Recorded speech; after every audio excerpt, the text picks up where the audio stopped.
चला तर आता हळदी कुंकू किंवा एखादी किटी पार्टी असेल किंवा एखादा सणसूद असतो त्यावेळेला आपल्याला असं काहीतरी स्नॅक्स म्हणून द्यायचं असतं. तर चलाच व्हिडिओला सुरुवात करूया. नमस्कार, मी रेश्मा किचनमध्ये आपलं सर्वांचं मनपूर्वक स्वागत आहे. तर आज ना आपण मस्त असं स्नॅक्स म्हणजे देण्यासाठी असो किंवा मुलांची किटी पार्टी असते आपल्या घरी, तर मोठ्यांचीही असते, तर असं हे काहीतरी करून ठेवू शकतो. व्हिडिओ आवडला तर लाईक शेअर सबस्क्राईब करायला मात्र विसरू नका. आता आपण याच्यामध्ये काय काय वापरणार तर ते पाहणार. इथे मी 4 बटाटे घेतले आहेत, ते उकडून घ्यायचे आणि उकडताना आहे ना आपण ज्या पद्धतीने बटाटे उकडताना बटाट्यामध्ये पाणी कधीही टाकायचं नाही. कुकरमध्ये पाणी टाकायचं, एक भांडं घ्यायचं, त्याच्यामध्ये बटाटे ठेवायचे. बटाट्याला पाणी लागलं नाही पाहिजे असे 2 शिट्ट्या काढून ना बटाटे उकडून घ्यायचे. मग कधीही तुम्ही पराठ्याला उकडा, कशालाही उकडा, तुम्ही तसे बटाटे उकडून घ्यायचे. आता इथे आपल्याला लागणार आहे चाट मसाला. बटाटे किसून घ्यायचे. चाट मसाल्यानंतर आपण चिली फ्लेक्स, गरम मसाला, चाट मसाला आणि हळदी पावडर घेतला. लाल मिरची पावडर तुम्ही तुमच्या आवश्यकतेनुसार घेऊ शकता. तर इथे आपण मुलांसाठी बनवतो आहे, तर त्या पद्धतीने जर तुम्ही तुम्हाला मोठ्यांसाठी वगैरे भाज्या वगैरे याच्यात खूप साऱ्या वापरल्यात ना तरी चालणार आहे.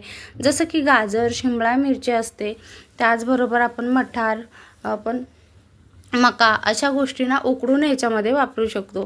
तर आता इथे मी पनीर घेतलं आहे, तर आपल्याला पनीर किसून ना ह्याच्यामध्ये वापरायचं आहे. आपण मुलांना एखादी गोष्ट शाळेतून आल्यावरती किंवा म्हणतो ना घरी जे अवेलेबल असतं त्याच्यामध्ये मुलांना सुट्टीच्या दिवसामध्ये असं काहीतरी वेगळं देत असतो. तर तसंच काहीतरी असं बनवून द्यायचं, तर खूप आवडीने मुलं खातात नक्की. आणि जर तुमच्याकडे चाट मसाला तेव्हा अवेलेबल नसेल तर तेव्हा काय करायचं, आमचूर पावडर असेल तर आमचूर पावडर, नाहीतर ना अर्ध्या लिंबाचा रस घालायचा.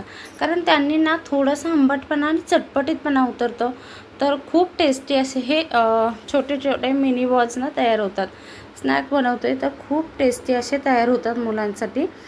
तर इथं घेतलेला आपण घरीच बनवलेला आहे ब्रेड क्रम, तर तो वापरला आहे मी. ब्रेडचा चुरा जो आपण घरी करून ठेवतो तो, तर त्याच्यामध्ये डायरेक्ट घोलून घ्यायचं आहे. जर तुमच्याकडे बटाटा ना उकडला गेला जास्त आणि जर जास्त पातळसर झालं ना, त्याच्यात सांगू तुम्हाला तांदळाचं पीठ 1-2 चमचे किंवा तुम्ही कॉर्नफ्लॉवर इथे वापरू शकता. असेही बॉल्स घट्टसर गोळा तयार करायचा आणि मग जे आपण ब्रेडचा चुरा घेतला आहे त्याच्यामध्ये घोलवून घ्यायचे आणि मस्त असे तेलामध्ये सोडून ना चांगले मंद आचेवरती गोल्डन होईपर्यंत तळून घ्यायचे. वरतून असे क्रिस्पी झाले पाहिजेत आणि आतून सॉफ्ट. तुम्ही आतमध्ये ना ते बॉल्स करताना एखादा चीजचा तुकडा टाकला तरी पण चालेल. इतके भारी लागतात ना टॉमॅटो सॉस बरोबर किंवा एखादी चटणी दिली तरी मस्त लागतात. आणि या पद्धतीने एकदा करून पहा. व्हिडिओला लाईक शेअर सबस्क्राईब करायला मात्र विसरू नका.